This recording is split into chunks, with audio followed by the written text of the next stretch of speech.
നമസ്കാരം. മലയാളി വാർത്തയിലേക്ക് സ്വാഗതം.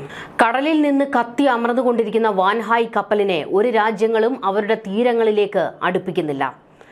കേരളത്തെ മുൾമുനയിൽ നിർത്തിയ സംഭവമായിരുന്നു വാൻഹായ് 503 കടലിൽ കത്തി അമർന്നത്. കപ്പലിൽ നിന്ന് പല കണ്ടെയ്നറുകളും ഇതിനോടകം തന്നെ കടലിൽ പതിച്ചിട്ടുണ്ട്. തീയണയ്ക്കാൻ പരമാവധി ശ്രമിച്ചിരുന്നു. എന്നാൽ ഇപ്പോഴും അതിൽ തീ പടർന്നുകൊണ്ട് തന്നെ ഇരിക്കുകയാണ്. കപ്പൽ പൂർണ്ണമായും മുങ്ങിയിട്ടില്ല. കത്തിക്കൊണ്ട് നിൽക്കുന്ന ഈ കപ്പലിനെ എല്ലാ രാജ്യങ്ങളും അകറ്റുകയാണ്. വാൻഹായ് 503 കപ്പൽ വീണ്ടും ഭീതി പടർത്തുകയാണ്. കഴിഞ്ഞ ദിവസം കപ്പലിൽ വീണ്ടും തീ കണ്ടതോടെ രക്ഷാദൌത്യങ്ങൾക്ക് ശേഷം ശ്രീലങ്കയിലെ ഹമ്പൻതോട്ട തുറമുഖത്തേക്ക് കപ്പലിനെ മാറ്റുന്ന നടപടികൾ അനിശ്ചിതത്വത്തിലായിരിക്കുകയാണ്. അഡ്വാന്റിസ് വിർഗോ ടഗിന്റെ സഹായത്തോടെ തീ കെടുത്താനുള്ള ശ്രമങ്ങൾ എങ്ങും എത്തുന്നില്ല. കപ്പൽ പൊട്ടിത്തെറിക്കാനും സാധ്യതയുണ്ട്.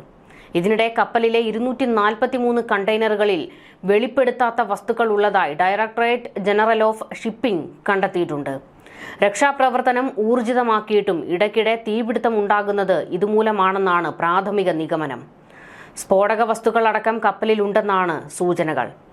കപ്പൽ കമ്പനി ഇനിയും ഉള്ളടക്കം വെളിപ്പെടുത്തിയിട്ടില്ലാത്ത കണ്ടെയ്നറുകളിൽ സ്ഫോടന സാധ്യതയുള്ള അമോണിയം നൈട്രേറ്റും ഉണ്ടെന്ന സംശയം ബലപ്പെടുന്നുണ്ട്. ശ്രീലങ്കയിൽ ചൈനയുടെ നിയന്ത്രണത്തിലുള്ള ഹമ്പൻതോട്ട തുറമുഖ അധികൃതർ കപ്പലിനെ കരയ്ക്കടുക്കാൻ അനുവദിക്കാൻ തയ്യാറായെങ്കിലും ശ്രീലങ്കൻ സർക്കാർ അതിന് വഴങ്ങിയിട്ടില്ല. UAE, ബഹ്റൈൻ തുറമുഖങ്ങൾ പരിഗണിച്ചെങ്കിലും അനുമതി ലഭിച്ചിട്ടുമില്ല. ഇന്ത്യൻ തുറമുഖങ്ങളിലേക്ക് കൊണ്ടുവരാൻ കപ്പൽ കമ്പനി അപകടവേളയിൽ തന്നെ അനുമതി തേടിയിരുന്നെങ്കിലും കിട്ടിയില്ല.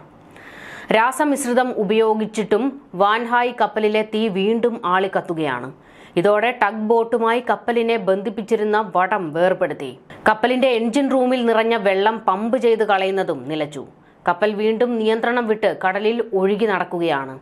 തീ നിയന്ത്രിക്കാനുള്ള ശ്രമം തുടരുന്നുമുണ്ട്. വിജയിച്ചാൽ വീണ്ടും കപ്പലിനുള്ളിലെത്തി വടം ഘടിപ്പിക്കും. കപ്പലിന്റെ വോയേജ് ഡേറ്റ റെക്കോർഡർ പരിശോധന പുരോഗമിക്കുകയാണ്. വെളിപ്പെടുത്താത്ത വസ്തുക്കൾ വന്നത് കപ്പൽ കമ്പനിയുടെ അറിവോടെയല്ലെന്നാണ് സൂചന. തീ വീണ്ടും ഉയർന്നതോടെ കപ്പലിനെ വലിച്ചു കൊണ്ടുപോകുന്ന പ്രവർത്തനങ്ങൾ താൽക്കാലികമായി നിർത്തിവച്ചിരിക്കുകയാണ്. കപ്പൽ ബുധനാഴ്ച രാത്രി ഇന്ത്യയുടെ പ്രത്യേക സാമ്പത്തിക മേഖല കടന്നിരുന്നു. 200 നോട്ടിക്കൽ മൈലിന് പുറത്തേക്ക് കൊണ്ടുപോകാനാണ് DG ഷിപ്പിംഗ് ലക്ഷ്യമിട്ടിരുന്നത്. കപ്പലിനെ നിലവിൽ വലിച്ചു കൊണ്ടുപോയിരുന്നത് ഓഫ് ഷോർ വാരിയർ ടഗ് ആണ്. കപ്പലിന്റെ എഞ്ചിൻ മുറിയിലെ വെള്ളം വറ്റിക്കൽ വിജയം കണ്ടിരുന്നു. തീയണയ്ക്കാനുള്ള പ്രവർത്തനങ്ങൾ കൂടുതൽ ഊർജിതമാക്കിയിട്ടുണ്ട്. അഡ്വാന്റിസ് വിർഗോ ടഗിന്റെ സഹായത്തോടെ തീ കെടുത്താനുള്ള രാസമിശ്രിതം 12,000 ലിറ്ററോളം ഇതിനകം ഉപയോഗിച്ചു. 3,000 ലിറ്ററോളം ബാക്കിയുണ്ട്. കൂടുതൽ രാസമിശ്രിതം സിംഗപ്പൂരിൽ നിന്ന് എത്തിക്കാൻ ശ്രമിക്കുകയാണ്. കപ്പലിലെ 243 കണ്ടെയ്നറുകളിൽ വെളിപ്പെടുത്താത്ത തീപിടുത്ത സാധ്യതയുള്ള വസ്തുക്കൾ ഉള്ളതായി ഡയറക്ടറേറ്റ് ജനറൽ ഓഫ് ഷിപ്പിംഗ് കണ്ടെത്തിയതും എന്തൊക്കെയാണ് അതിൽ ഉള്ളത് എന്ന് കണ്ടെത്താനുള്ള നീക്കത്തിലേക്കും സംഘം കടന്നിരിക്കുകയാണ്. രക്ഷാപ്രവർത്തനം ഊർജിതമാക്കിയിട്ടും ഇടയ്ക്കിടെ തീപിടുത്തം ഉണ്ടാകുന്നത് ഇതുമൂലമാണെന്നാണ് പ്രാഥമിക നിഗമനം. ഇത്തരം വസ്തുക്കൾ വന്നത് കപ്പൽ കമ്പനിയുടെ അറിവോടെ അല്ലെന്ന് സൂചന വരുന്നുണ്ട്. എന്നാൽ ഇതെങ്ങനെ സംഭവിച്ചു എന്നുള്ള ചോദ്യം കപ്പൽ കമ്പനിക്ക് നേരെ ഉയരുകയുമാണ്. കപ്പലിനെ ആഫ്രിക്കൻ രാജ്യങ്ങളിലെ ഏതെങ്കിലും തുറമുഖത്തേക്ക് മാറ്റുന്നതിനെക്കുറിച്ചും ഇപ്പോൾ ആലോചിക്കുന്നുണ്ട്. 200 നോട്ടിക്കൽ മൈലാണ് ഇന്ത്യയുടെ പ്രത്യേക സാമ്പത്തിക മേഖല. നിലവിൽ ഇതിന് 3.5 നോട്ടിക്കൽ മൈൽ തെക്കാണ് കപ്പലിന്റെ സ്ഥാനം. അതേസമയം MSC എൽസ 3 കപ്പലിന്റെ രക്ഷാപ്രവർത്തനത്തിന് സ്മിഡ് സാൽവേജിന്റെ നേതൃത്വത്തിൽ 30 അംഗ ദൌത്യ സംഘത്തിനുള്ള പരിശീലനം പുരോഗമിക്കുകയാണ്. ഡൈവ് സപ്പോർട്ട് വെസലും സജ്ജമാണ്. ഓഗസ്റ്റ് 1 ദൌത്യം ആരംഭിക്കുമെന്നാണ് സൂചന. കപ്പൽ മുങ്ങിയ സ്ഥലത്ത് എണ്ണപ്പാട കണ്ടെത്താൻ കാനറ മേഘ കപ്പൽ 24 മണിക്കൂറും നിരീക്ഷണം നടത്തുന്നുണ്ട്. കടലിൽ വീണ് 3 കണ്ടെയ്നറുകൾ കരക്കെത്തിക്കാനുള്ള നടപടികളും പുരോഗമിക്കുന്നു.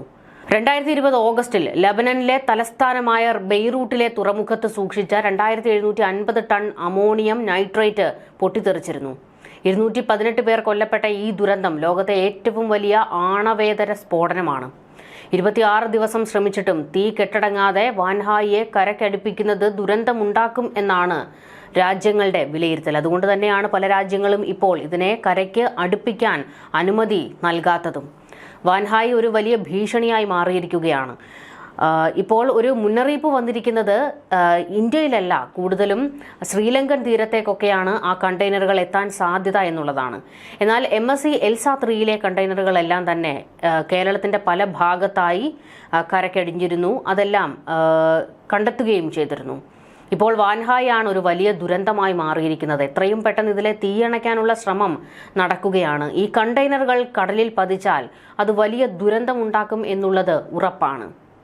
കടലായതുകൊണ്ട് തന്നെ ശ്രീലങ്കൻ തീരത്ത് മാത്രമല്ല, അത് ഇന്ത്യയ്ക്കും ഒക്കെ തന്നെ വലിയ ഒരു ഭീഷണിയായി തന്നെ നിൽക്കുകയാണ്. ന്യൂസ് ഡെസ്ക് മലയാളി വാർത്ത.